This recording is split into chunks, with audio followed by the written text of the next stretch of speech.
کہ عورت کو اگر یہ درمیان میں حج کے ایام کے درمیان میں جاتے ہوئے وہاں پر جو ہے اگر یہ ایام شروع ہو جائیں گے ہر کام کر سکتا ہے، مینا بھی جا سکتی ہے، عرفات بھی جا سکتی ہے اور رمی جمع بھی کر سکتی ہے، سائی بین صفا مروہ بھی کر سکتی ہے، کیونکہ اس کو ویسے وہ تو طواف کی بات ہو سکتا ہے تو وہ ایسے نہیں کر سکتے، لیکن اگر کرے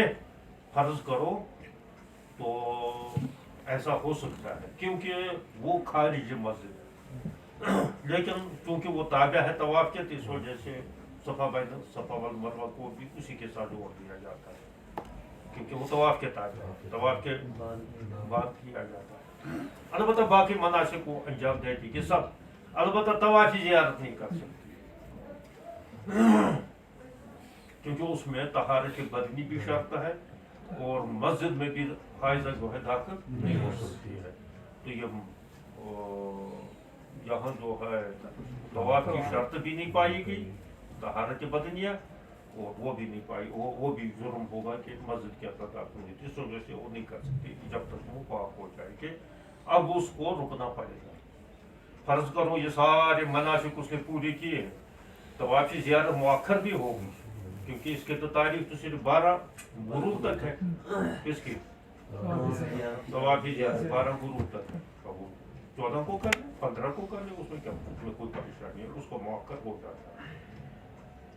حالانکہ دوسروں کے لیے بھی مؤخر اگر کسی نے کیا ہے جان بوجھ کر وہ بھی مؤخر اگر ہو گیا ہے تو اس کا بھی علاج یہ ہے کہ طوافی زیارت کر لیں لیکن دم دینا پڑے گا اگر کسی نے بلا عذر کیا تو چونکہ عورت کے لیے عذر ہے اس وجہ اس کو دم ہم بھی کچھ دینا نہیں ہے، لیکن 13 کو کرے 14 کو کر لے، جب وہ فارغ ہو جائے تو اس کے بعد کر لے، بس معاملہ ختم، یہ مسئلہ ہے اس میں۔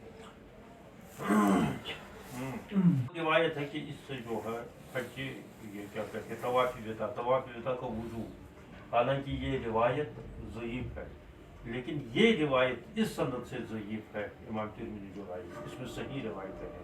حضور علیہ الصلوۃ والسلام نے فرمایا کہ جس نے حج کیا تو اس کا آخری عہد من حج هذا البیت ابیت مرہ فلیکن آخر عہدی بالبیت، تو اس کا آخری ملاقات جو ہے بیت اللہ کے ساتھ ہونی چاہیے، یعنی جس وقت وہ رخصت ہو جائے تو طوافی وداع کر لے، طوافی وداع کرنے کے بعد وہاں رخصت ہو جائے، یہ طوافی وداع کے وجوب، لیکن وجوب کی یہ دلیل نہیں ہے یہ حدیث، کیونکہ یہ حجاج بن ارطاد کی وجہ سے ضعیف ہی حدیث ہے، امام ترمذی تو کبھی کبھی ضعیف ہے، اس کا مطلب یہ نہیں ہے کہ بس اس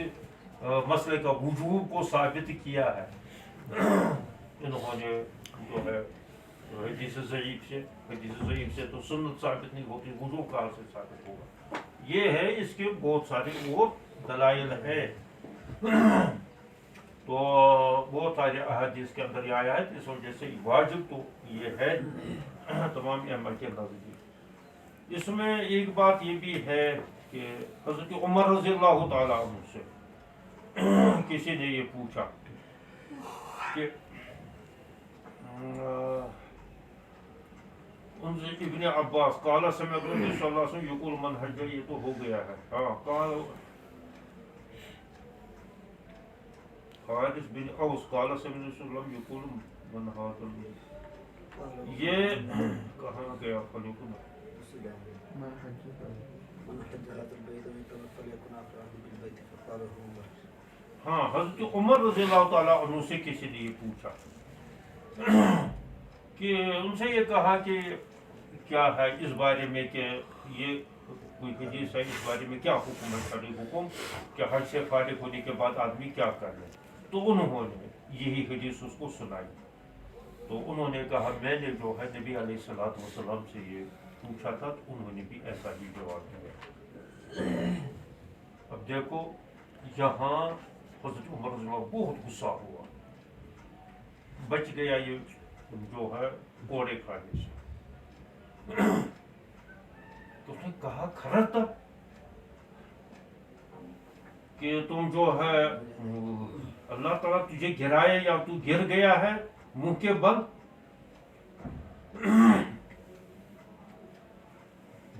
یدئی کا تو اپنے ہاتھوں کے بل گر گیا،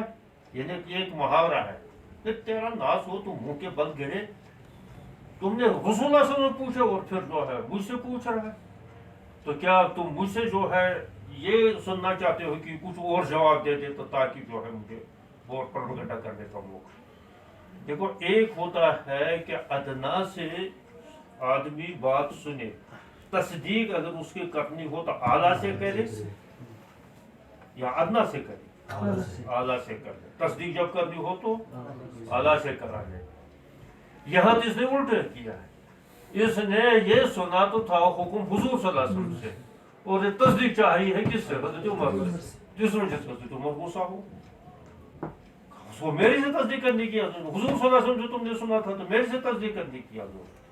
تو یہ تھی بات, اس وجہ سے حضرت عمر رضی اللہ عنہ کو غصہ ہو. تو اور دوسرے محدثین نے بھی حدیث کے اعتبار سے بھی جنہوں نے اس پر بحث کیا, فقہاء نے بھی اس پر صفوں کے صفحے بھر دیے ہیں. مسئلہ کیا ہے, قارن کے لیے, متمتع کے لیے تو یہ پتہ ہے کہ اس کے لیے 2 طواف ہے, عمرے کا الگ,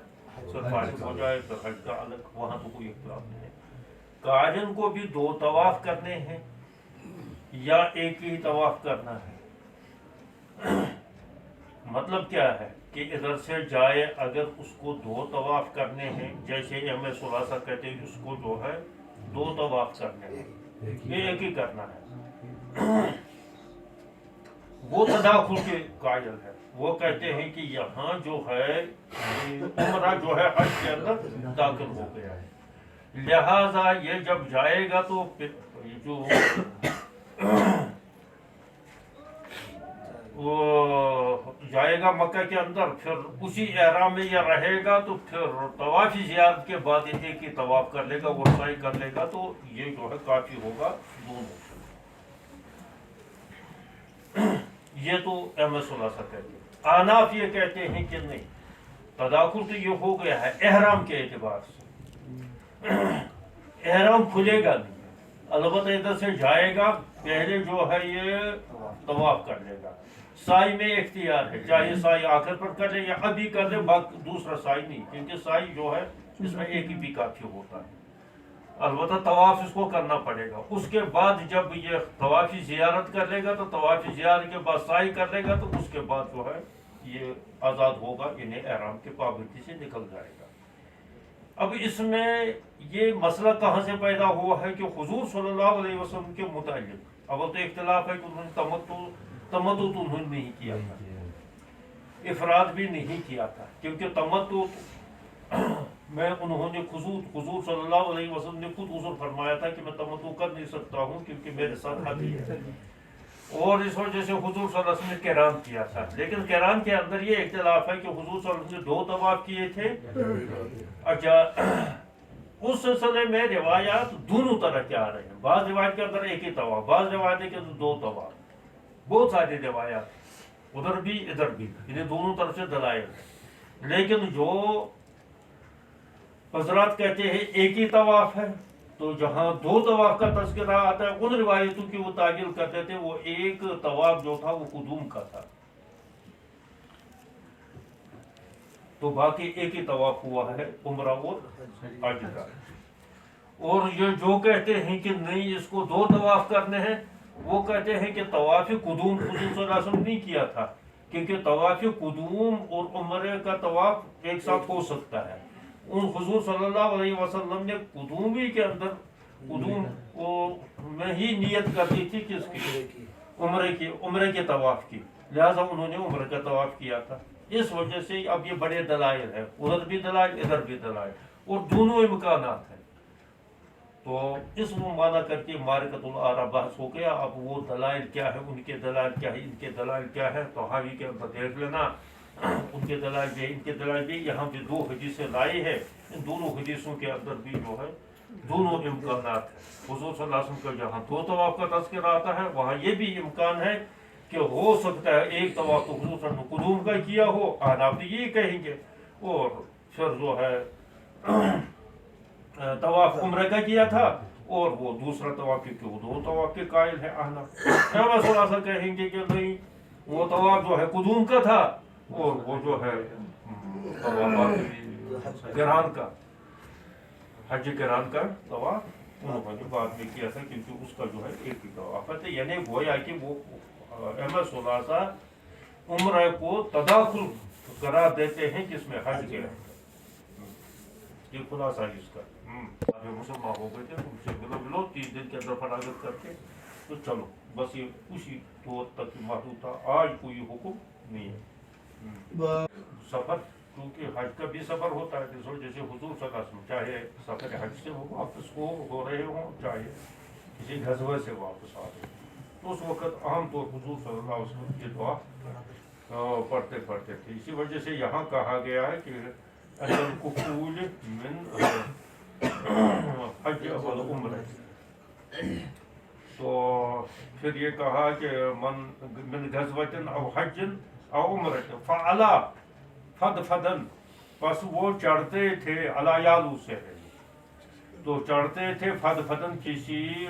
اونچی جگہ پر من الارض زمین سے او شرفن یا کسی ٹیلے پر شرف کہتے ہیں اس سے بڑے ٹیلے کہیں زمین کے اندر اونچ نیچ ہوتی ہے تو اس کو کہتے ہیں فدفد کہیں جو ہے شرف اونچی جگہ ہوتی ہے ٹیلا ہوتا ہے ٹیلا الگ ہے اور یہ ڈھلوان زمین الگ ہے تو پھر جو ہے اس کو اس پر جو ہے یہ پڑھتے تھے یہ دعا پڑھتے تھے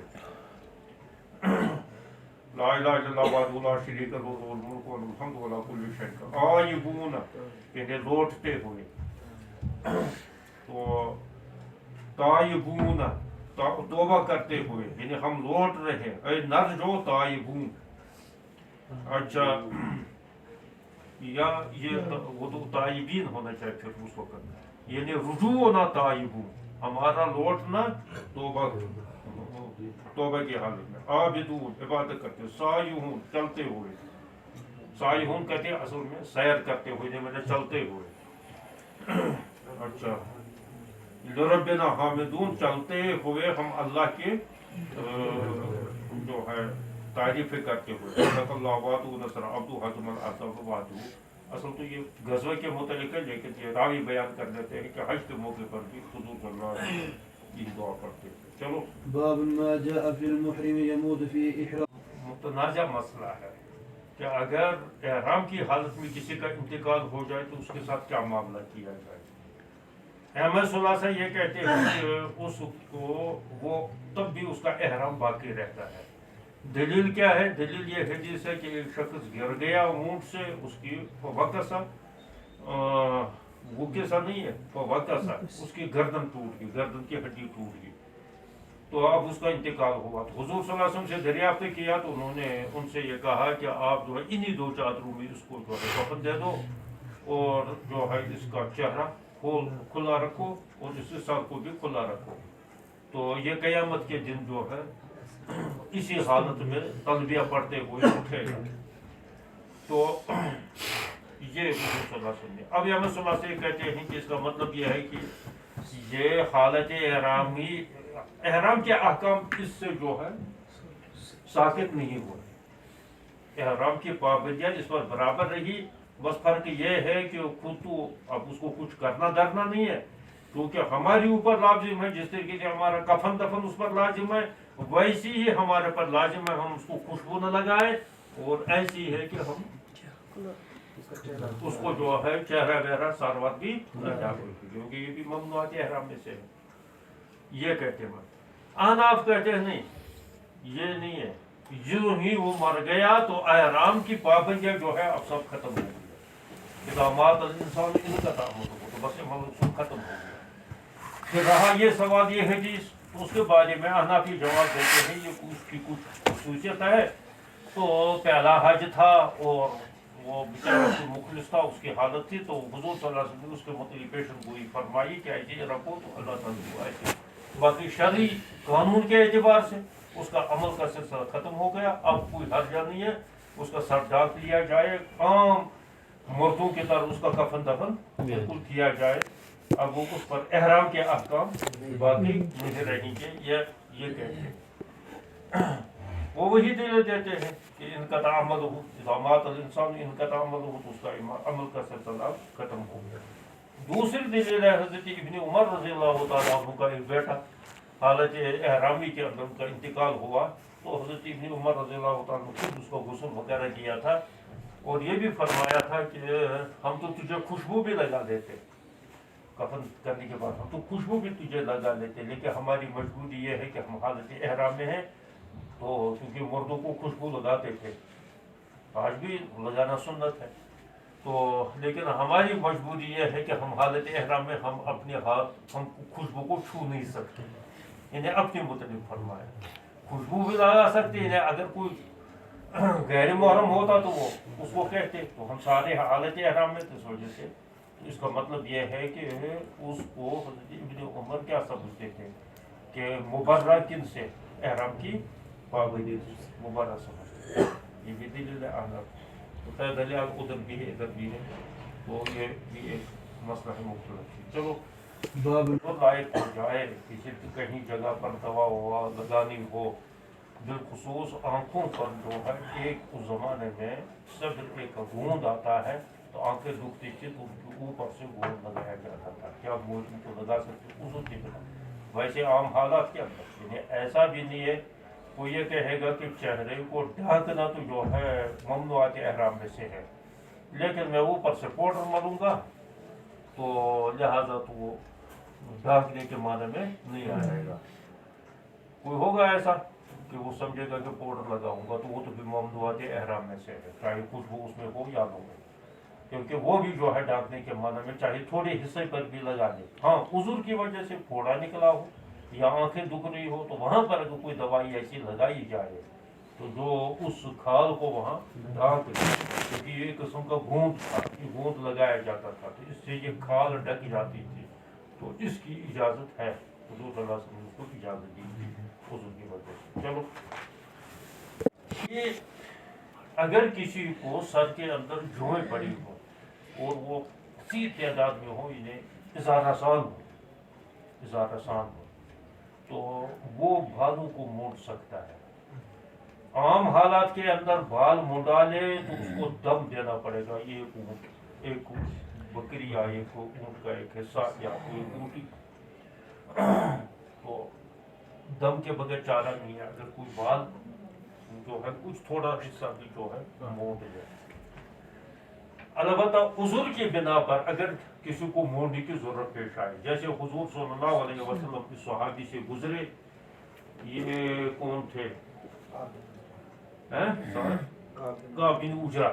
یہ کعب بن عجرہ رضی اللہ تعالیٰ عنہ، تو یہ وہاں حاجیوں کے لیے وہ کھانا وانا پکا رہے تھے، تو وہاں ہانڈی وانڈی چڑھائی ہوئی تھی تو اسی میں لگے ہوئے تھے، تو اس کو جو ہے جمعہ سر میں اتنی پڑی تھی تو وہ چہرے سے بھی ٹپک رہی تھی، داڑھی میں بھی بالوں میں بھی، کیونکہ وہ پتہ نہیں کتنے دن ہو گئے تو اس میں سفر کے اندر اس نے پتہ نہیں کب احرام باندھا تھا اور کب سے جو ہے نہایا نہیں تھا، سر نہیں دھویا تھا. تو حضور صلی اللہ علیہ وسلم نے جب دیکھا تو انہوں نے کہا کہ ایوزی کا حوامو کا کیا نہیں ہے، ایوزی کا ہوا امو کا، کیا یہ تمہاری ماں جو ہے ایذا دے رہی ہے، تکلیف دے رہی ہے. تو انہوں نے کہا یا رسول اللہ صلی اللہ علیہ وسلم، کہا کہ بہت ایذا دے رہے ہیں، بہت پریشان اس سے. تو حضور صلی اللہ علیہ وسلم نے سے کہا کہ جا کر جو ہے سر کو منڈا دو اور اس کا پھر فدیہ دے دو. فدیے کے بس دو صورتیں ہیں، یا تو 3 دن روزے رکھ لے یا 6 مسکینوں کو، جب فدیہ کا ذکر آئے گا تو فدیہ ہی ہے، یا 6 مسکینوں کو کھانا کھلا دے. چلو پڑھو آگے، پڑھ کم بکت کی وہ یاد وہ یومن، نظر بھی کمزور ہے نا، نظر نہیں آتا ہے. چلو یہ ہے کہ ایک سہولت نبی علیہ السلام نے اور لوگوں کے لیے کی. جس وقت حضور صلی اللہ علیہ وسلم حج کو تشریف لے گئے تو اونٹ ساتھ تھے اور ان اونٹوں کو چرانا تھا. اچھا 2 قسم کے اونٹ تھے، ایک اونٹ تو ہدی کے تھے، دوسرے اونٹ سواری کی باپا